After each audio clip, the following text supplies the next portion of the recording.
जो इस्लाम है इसका मतलब ही पीसफुल है। हम किसी पे कोई गलत चीज नहीं कर सकते, हम किसी और के साथ गलत काम नहीं कर सकते, हमें पीसफुल रहना चाहिए। हमें मतलब भाईचारा की बात नहीं सिखाई जाती थी, बस इतना सिखाया जाता था कि हमें पीसफुल रहना अपने में।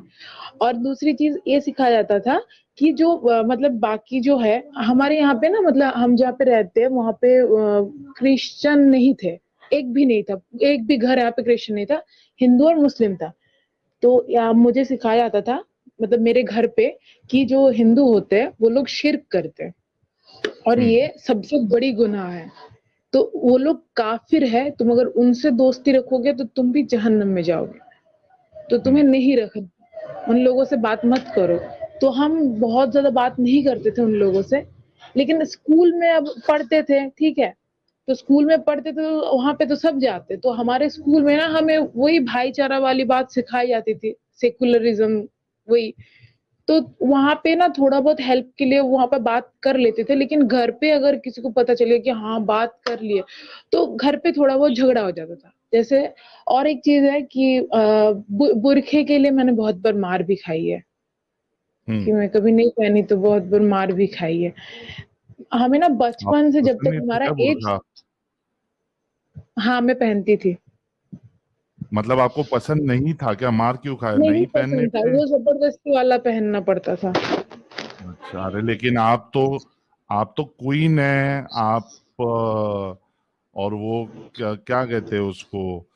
अगर चॉकलेट जो है या टॉफी जो है वो बिना पेपर के अगर रहे तो फिर मक्खियां आती है, उसमें चींटी आ जाती है, और वो इस वजह से उसको ढक के रखना चाहिए। तो आपको ये लॉजिक समझ में नहीं आया था कि ये आपकी सेफ्टी के लिए है?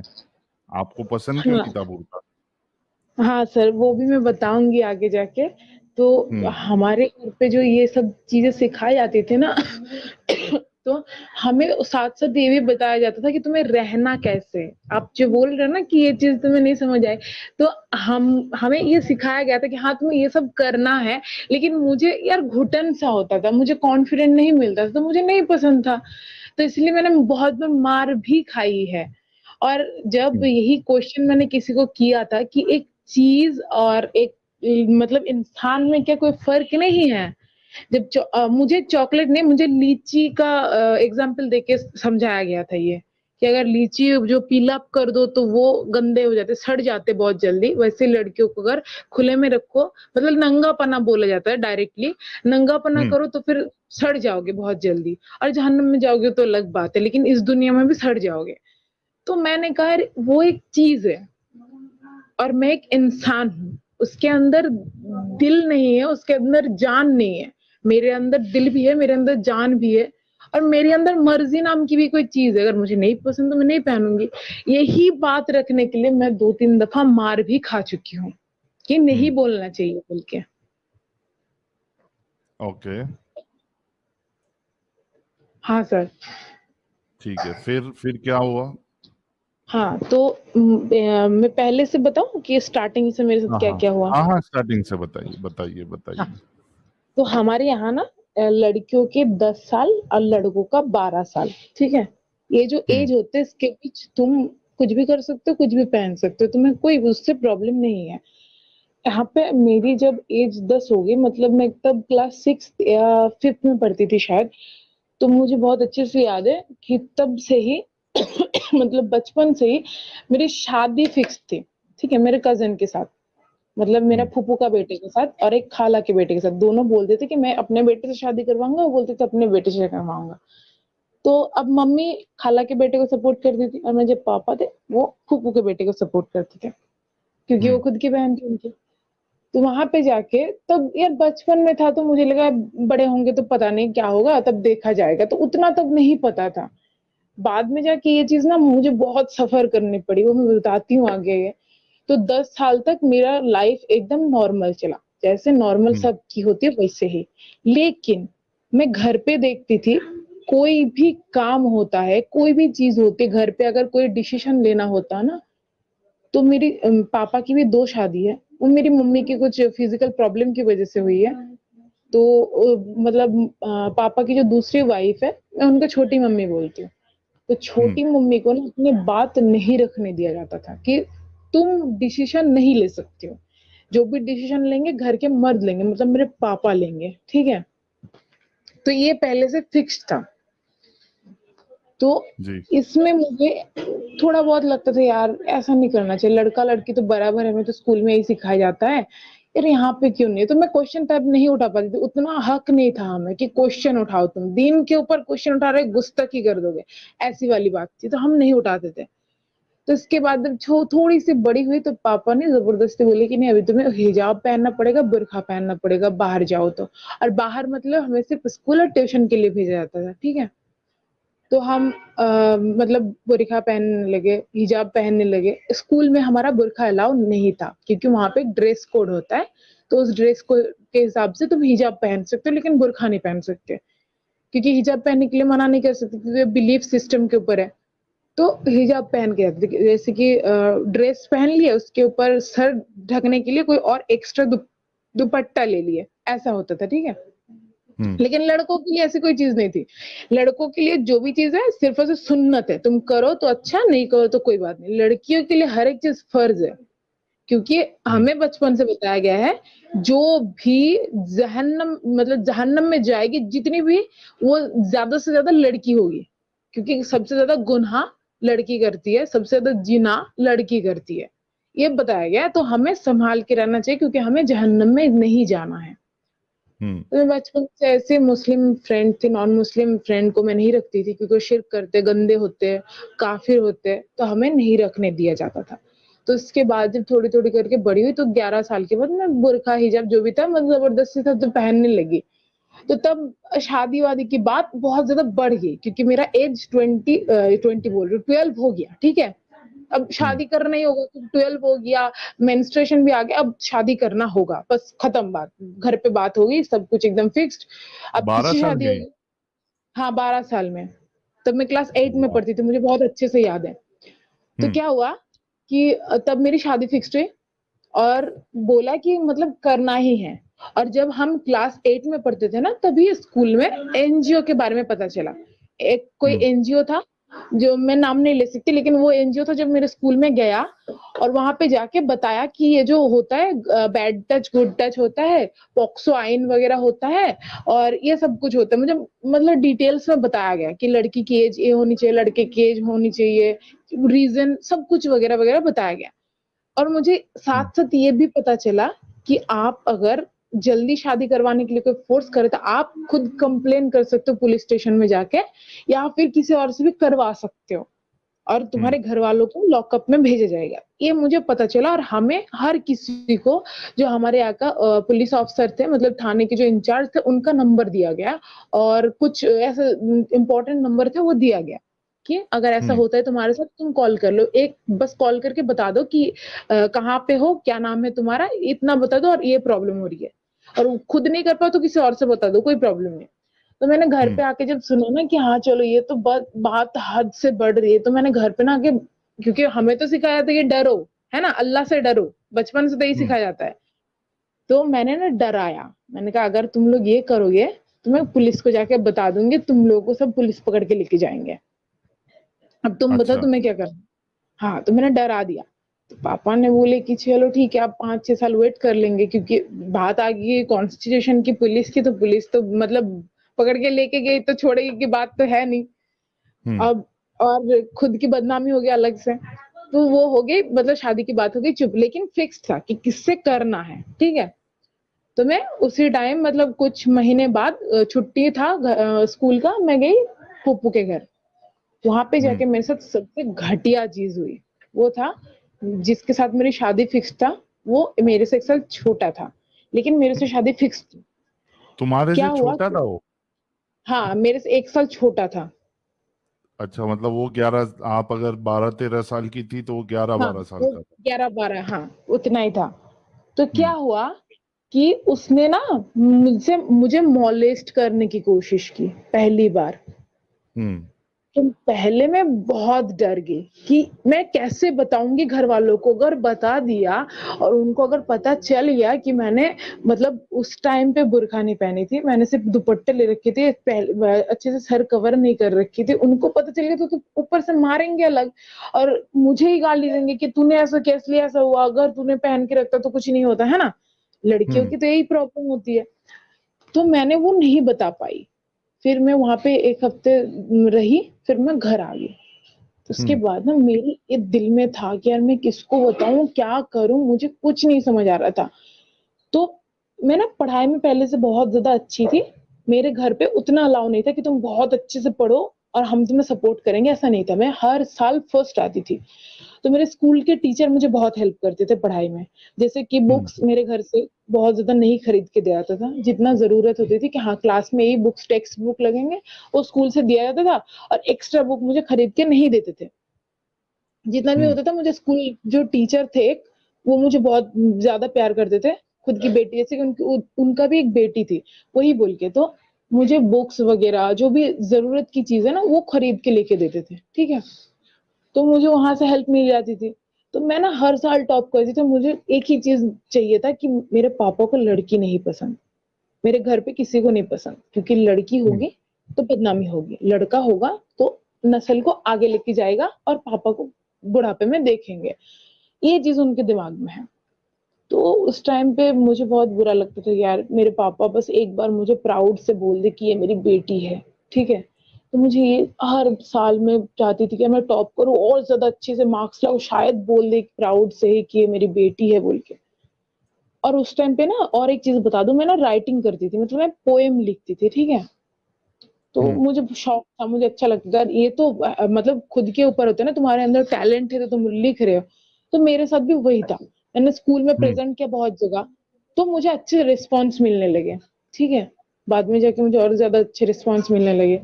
लेकिन उस टाइम में जो मेरे साथ हुआ वो मेरे दिल में रह गया। फिर उसके बाद 3-4 महीने बाद मेरा एग्जाम था। तो मैं एग्जाम की प्रिपरेशन लेने लगी और मैं वो चीज भूल गई। तो एग्जाम खत्म हुआ, कुछ महीने बाद मेरी फिर से छुट्टी हो गई। मैं चली गई फिर से फूफू के घर, कम से कम 7-8 महीने के बाद, ठीक है। तब मैं दूसरी क्लास में थी, छुट्टी के टाइम था, तो मैं चली गई उनके घर। तब मेरा शायद वही 14 होगा साल, 14 या 15 साल होगा। तो मैं उनके घर गई, वही चीज ना मेरे साथ दोबारा हुआ। उसी ने वही किया। चीज दोबारा हुआ, उसी ने किया। और वही चीज मतलब सेम ही चीज मेरे साथ हुआ। और मुझे ना, मैं पहले से तो एक चीज हुआ, मैं उससे दूर दूर रहती थी। मैं अच्छे से बुर्का पहन के रखती थी, अच्छे से सर पे एकदम ढक के रखती थी, मतलब एकदम कवर अप करके रखती थी। मुझे डर था कि घर वाले तो यही टॉपिक मुझे उठाएंगे ना कि ये तुम गलत किए, यही जगह पे तुम्हारा लूप होल्स है। मैं वो चीज में लूप होल्स नहीं रखी, फिर भी मेरे साथ हुआ। तब मैं मतलब ऐसा हुआ, मैं मतलब एक रूम था, उनका ना 3 रूम था, ठीक है। एक पे जो मेरा भाई रहता था, और छोटे छोटे भाई थे, वो खुद भी पढ़ी लिखी है, फिर भी 4-4 बच्चे हैं। उनसे पूछो तो बोलते कि अल्लाह की देन है, ठीक है। मतलब ये और एक ट्रेजिडी है। तो वहां पे उनके 4 बच्चे थे, तो मेरे साथ जो उनकी खुद की छोटी एक बेटी है वो मेरे साथ रहती थी, और एक छोटा सा बेटा था वो मेरे साथ रहते थे। और दोनों भाई दूसरे कमरे में और उसके मम्मी पापा दूसरे कमरे में, मतलब 3 रूम में हम ऐसे सोते थे। तो मैं रात को सो गई, घर पे सब सो गए, उस टाइम पे उसने मुझे मॉलेस्ट किया आके। और तब मैं बता भी नहीं सकती कि मैं मतलब कैसे मैं सो रही हूँ उस टाइम में बुर्का पहन के सो जाऊं, नहीं सो सकती ना। और हमारे घर पे ना लड़कियां जब सोती है तो बाहर मतलब अंदर से अगर दरवाजा बंद कर दो ये अलाउ नहीं है, ये घर का रूल्स है। रिलीजन की बात नहीं बोल रही। तो ये ऐसा था, तो मैं नहीं लगा के सोई, तो मैं ऐसे सो गई, तो वो आके फिर से वही चीज सेम दोबारा किया। मैंने ना तब भी किसी को नहीं बताया। फिर मैंने सोचा यार उसके घर जाना ही नहीं है, क्योंकि उसके घर जाऊंगी तो फिर से होगा। फिर उसके बाद घर आ गई यार, मैं ये चीज दिल से निकली नहीं, तो मेरा रिजल्ट ना थोड़ा सा आपने उसको खराब हो। मना नहीं किया था? मना तो बहुत बार किए उसको, बोले कि हम ना घर पे बता देंगे। वो बोला कि मेरे तेरे से शादी फिक्स्ड है, घर पे अगर बता भी दे तो कुछ नहीं होगा। तो मैंने सोचा यार ऐसी भी होती है क्या, कि घर पे शादी फिक्स्ड है मतलब तुम कुछ भी कर सकते हो। तो मैंने ना डर के मारे कुछ बोला नहीं। और उसके बाद जब तीसरी बार मतलब कम से कम 1-2 साल तक मैं गई ही नहीं उसके घर, मुझे इतना डर था। उसके बाद फिर मेरी जो आंटी थी वो मुझे बहुत प्यार करती थी, मुझे बुलाया। मुझे बोला कि चल चल, मैंने कहा मुझे नहीं जाना, मुझे ना अच्छा नहीं लग रहा, मुझे थोड़ी सी तबीयत खराब है बोल के 1-2 बार मैंने उनको टाल दिया। फिर वो मुझे खुद आई लेने के लिए। तो मैं हम्म। सोची यार चलो, तो मैंने कहा कि मुझे ना अकेले नहीं सोना, मुझे ना तुम्हारे साथ सोना है। अब उसके हस्बैंड उसके साथ सोते तो मुझे नहीं सुला सकते थे वो। तो हम्म। मैंने कहा मुझे नहीं पता, बस तुम मेरे साथ सोओगे। तो उन्होंने पहले दिन मेरे साथ सोई, दूसरे दिन वो मेरे साथ सोई, तीसरे दिन वो अपने हस्बैंड के साथ सोने चली गई और मैं फिर अकेली। तो हम्म। वही चीज मेरे साथ तीसरी बार हुई, तो मैंने तीसरी बार ना आवाज उठाई, क्योंकि तो मैं थोड़ी सी बड़ी थी, तो मुझे आवाज उठाना मतलब ठीक लगा। तो मैंने ना आंटी को बताया सिर्फ कि तुम्हारे हम्म। बेटे ना मेरे से ऐसे कर रहे थे। तो उन्होंने कुछ भी रिस्पॉन्स नहीं किया, उन्होंने सिर्फ इतना बोला कि ये मतलब वो तुम्हारे से शादी फिक्स्ड है उसकी, वो तुम्हारा होने वाला हस्बैंड है और तुम हम्म। किसी और को बताना नहीं वरना बदनामी होगी। यही 2 चीज मुझे बताया गया। हम्म। मुझे इतना बुरा लगा कि तुम अपनी बेटी मानते हो, मुझे ऐसे बोल रहे हो। मुझे बहुत बुरा लगा। तो उसके बाद वो दिन गया। फिर उस मतलब नेक्स्ट डे ही सेम चीज हुई। तो मैंने ना, मुझे कहा मुझे घर जाना है बोल के मैं चिल्ला दी वहां पे, मतलब उनके घर पे। तो घर पे सब आ गए, सबको पता चल गया ये सब चीजों के बारे में। तो मैंने कहा कि मुझे घर जाना, दोबारा मैं तुम्हारे घर पे कभी नहीं आऊंगी, मैंने डायरेक्टली बोल दिया। तो उसके बाद मुझे घर पे रख के चले गए। चौथी बार मेरे साथ हुई है। तो मैंने घर पे आके बताया कि ये चीज है। तो घर वाले क्या बोल रहे, एक काम करते ना हम ना, तुम्हारी उससे शादी करवा देते, बात खत्म हो जाएगी। अगर बाहर पता चल गया तो फिर बदनामी होगी ना फैमिली की। तो हम्म। मैंने सोची गलत वो करे यार, भरू मैं। मुझे बहुत बुरा लगा कि यार ऐसे कैसे तुम एक लड़की के साथ ऐसे कैसे बोल सकते हो। उसकी खुद की मेंटल पीस कुछ नहीं होता। इसकी जो ये जो मेंटली इफेक्ट पड़े पता है इस चीज के लिए ना। जब मेरे साथ दोबारा हुआ, तो उसके बाद से मुझे पैनिक अटैक आने लगे। मैंने मेडिसिन लेना स्टार्ट कर दिया। इतना हम्म। बुरा हाल था मेरा। तो उसके बाद ना मैं नानी के घर गई थी घूमने के लिए, क्योंकि पापा ने बोला कि ये चीज है ऐसे ऐसे है तो शादी फिक्स करवा देते हैं। तो मैंने कहा मुझे उससे शादी बिल्कुल भी नहीं करनी। तो बोलते तू क्या हम्म। क्या चाहती है कि और भी ज्यादा बदनामी हो, सबको पता चल जाए, फिर तेरी शादी नहीं होगी, फिर हम क्या करेंगे। तो मैं ना इन सब चीजों से बहुत ज्यादा डिस्टर्ब होने लगी। तो पापा क्या किया, मुझे नानी घर पे रख के आ गए, ठीक है। अब हम्म। नानी घर पे मैंने वहां पे जाके ना बताई। तो मेरी मासी, जो मेरी खाला है, वो उनके बेटे के साथ शादी फिक्स करने वाली थी, वो मेरे पापा को कॉल करके क्या बोल रही है, तुम्हारी बेटी आके ये बोल रही है, और अगर हम्म। बाहर किसी को पता चल गया तो क्या होगा, या तो इसका मुंह बंद करवा दो या फिर इसकी शादी करवा दो। हम्म। मतलब इतना गलत हो रहा है मेरे साथ, ऊपर से मुझे ही कोसा जा रहा है इन सब चीजों के लिए। तो मुझे ये मेरे साथ इतना ज्यादा गलत होने लगा ना, मुझे बहुत ज्यादा बुरा लगा। तो मैंने क्या किया, मैंने ना सुसाइड अटेम्प्ट कर लिया। मैंने कहा मुझे नहीं जीना, अब मैं इन सब चीजों से लड़ ही नहीं सकती, क्योंकि एक बार नहीं, 2 बार नहीं, 3 बार नहीं, 4 बार सेम चीज हो रहा है। मैं कैसे लड़ू, क्योंकि मेरे घर वाले मुझे सपोर्ट नहीं कर रहे हैं।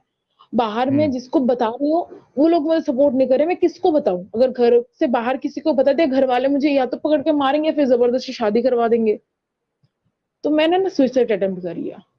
फिर मैं 3-4 दिन के बाद घर से आई, मतलब घर पे आई। 3-4 दिन में हॉस्पिटल में थी, उसके बाद घर आई। फिर मैंने ना, मतलब मेरे घर वाले मुझे तब भी बात नहीं कर रहे थे मेरे साथ, उनको लग रहा था कि मैं ही गलत हूँ, मैंने ये किया, बहुत गलत किया, बहुत बदनामी हो रही है ये वो। तो मुझे बोले कि अब कोई नहीं बात सुनेंगे, हम तुम्हारी शादी फिक्स कर देंगे। मैंने कहा हम्म। अभी तक मेरी एज 80 हुई ही नहीं है, और अगर तुमने दोबारा शादी की बात की है, फिर उस इंसान से शादी की बात नहीं की ना, तो मैं सच में मर जाऊंगी। और इस बार ना मैं कोई लेटर लिख के जाऊंगी और तुम्हारे नाम से, और वो सिर्फ एक को नहीं, मैं 4-5 लोगों को दे के जाऊंगी कि तुम अगर जला भी दो तो कोई और किसी को पता चल जाए। और मैं इतना बुरा करूंगी ना तुम लोगों के साथ, तुम लोग सोच भी नहीं सकते हो, क्योंकि मुझे ना डराने के सिवा कोई और चारा मुझे नजर ही नहीं आया। तो मैंने ना उनको बहुत डराया। तो उसके बाद वो लोग चुप हो गए।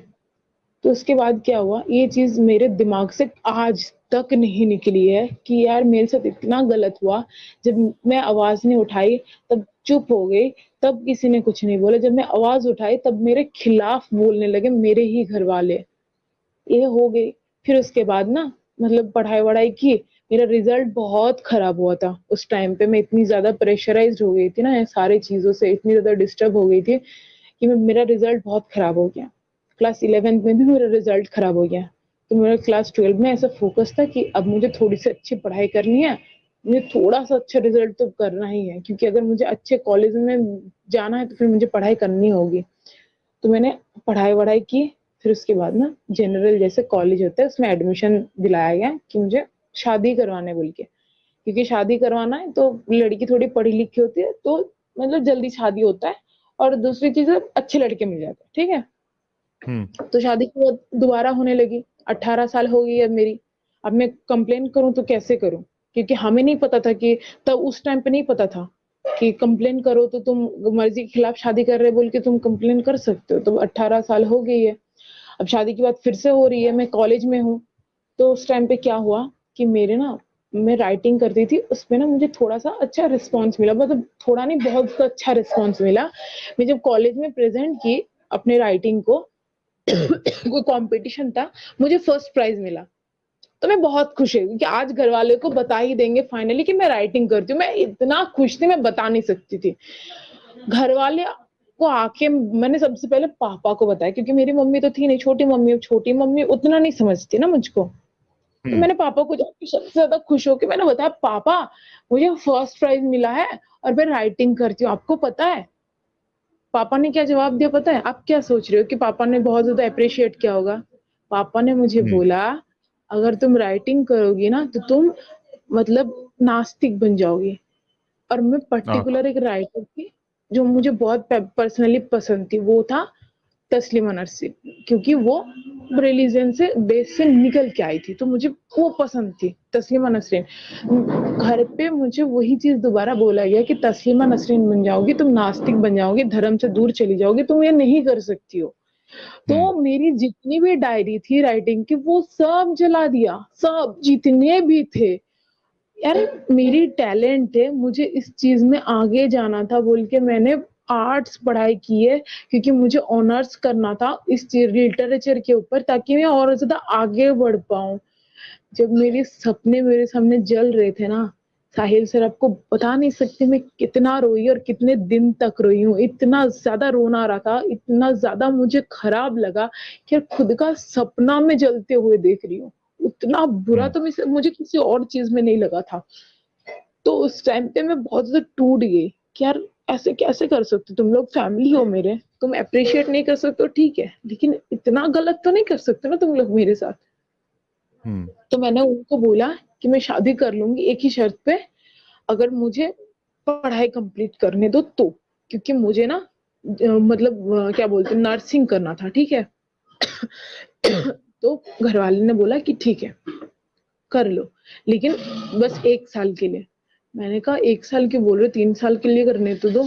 तो पापा ने बोला कि मैं 1 साल के पैसे दूंगा, उसके बाद मैं नहीं दूंगा, अगर तुम उसके बाद कर सकते हो तो कर लो। तो मैंने सोचा कि स्कॉलरशिप मिल जाएगी तो थोड़ी सी हेल्प हो जाएगी, शायद मैं कर सकती हूँ। तो मैंने ना पापा से बोल के जबरदस्ती करके थोड़ा मतलब थोड़ी बहुत कलेश हुई, ऐसे नहीं कि पापा बहुत जल्दी मान गया, ऐसा कुछ नहीं हुआ। मैंने घर पे वही मैंने कहा कि अगर मैं सुसाइड कर लूंगी, इसमें से बट डर आया फिर से, क्योंकि मुझे एक ही चीज नजर आती थी कि घर वालों को बात मनाने के लिए मुझे डराना है, मुझे यही चीज पता था, मुझे यही रास्ता पता था। तो मैंने डरा दिया, उन्होंने बोला कि ठीक है लेकिन मैं 1 साल के पैसे दूंगी, उसके बाद तुम मर जाओ, क्या करो मुझे नहीं पता। मैंने कहा ठीक है चलो ये भी मैं मान लूंगी, क्योंकि अगर मैंने 1 साल भी कंप्लीट कर लिया प्रैक्टिस करने के लिए कोई हॉस्पिटल में ज्वाइन कर सकती तो मुझे पैसे मिलेंगे, मुझे पता था। तो उन्होंने मेरा एडमिशन करवाया, मैं घर से निकली उस टाइम पहली बार बाहर, हॉस्टल में थी। और हमारा हॉस्टल ना मतलब रिलीजन के बेस पे नहीं था। मेरा जो रूममेट था ना वो कोई भी मुस्लिम नहीं थे, हम 4 रूम में रहते थे, 4 लड़कियां। वो मेरी रिलीजन की थी नहीं, ठीक है, मतलब हिंदू ही थी। तो मुझे इन इतने गंदे चीजों से जब बाहर निकल के आई, जब मैं हॉस्टल में पहली बार गई तो मुझे उस टाइम पे पता चला कि लड़की की भी इज्जत होती है, लड़की की भी हक होती है, उनकी खुद की मर्जी होती है। तो मुझे पहली बार पता चला, मुझे इतना इंडिपेंडेंट फील हो रहा था ना, मुझे लग रहा था कि बस ऐसा मेरे घर पे मैं दोबारा नहीं जाऊंगी। इतना ज्यादा मुझे घर से नफरत होने लगी, मुझे इतना ज्यादा नफरत होने लगी मैं बता नहीं सकती। तो उस टाइम पे ना मुझे एक चीज फील हुई, यार इंसान इतने गलत क्यों कर सकते हैं, क्यों। और मैं 5 वक्त की नमाज पढ़ने लगी, मतलब पढ़ती थी। वो लड़की 5 वक्त की नमाज पढ़ना बंद कर दिया, सिर्फ और सिर्फ इसलिए क्योंकि इसमें ना हक नहीं है, लड़कियों के लिए कुछ भी नहीं है। हमें हमेशा पाबंदी में रखा जाता है, एनवेलप में पैक करके, बुरखे में पैक करके, ये बोल के कि अगर तुम पहली बात तो घर वाले, दूसरी बात हस्बैंड की बात मानोगे तो ही जन्नत में जाओगे, और अगर अल्लाह रसूलुल्लाह के अंधाधुन फॉलो करोगे, अगर तुम कुरान को रट्टा मार के पढ़ोगे तो तुम जन्नत में जा सकते हो। ये बताया जाता है हमें। इस्लाम के बारे में सिर्फ इतना बताया जा सकता है कि इस्लाम सबसे अच्छा खूबसूरत एक मजहब है, जिससे खूबसूरत कोई और चीज हो ही नहीं सकता। अल्लाह के ऊपर कोई भी नहीं है, रसूलुल्लाह के ऊपर कोई भी नहीं है, और इन लोगों के साथ हम किसी और को कंपेयर नहीं कर सकते। और कुरान इतना ज्यादा पवित्र है, इतना हॉली है कि हम इसको किसी और चीजों के साथ कभी कंपेयर तो क्या बात भी नहीं कर सकते। और जिनके ऊपर ये नाजिल हुआ, मतलब हमारा प्रॉफिट सल्लल्लाहु अलैहि वसल्लम, मतलब हमारा मोहम्मद, उनसे ज्यादा अच्छा इंसान कोई और हो ही नहीं सकता। हमें बचपन से यही सिखाया गया, हम अंधाधुन फॉलो करते थे। रोजे रखना, नमाज पढ़ना, कुरान को रट्टा मारना, यही सब चीजें हम करने लगे। घर से बाहर जाके पता चली भाई ये तो तुम गलत बोल रहे, इसमें तो इंसानियत नाम की चीज ही नहीं है।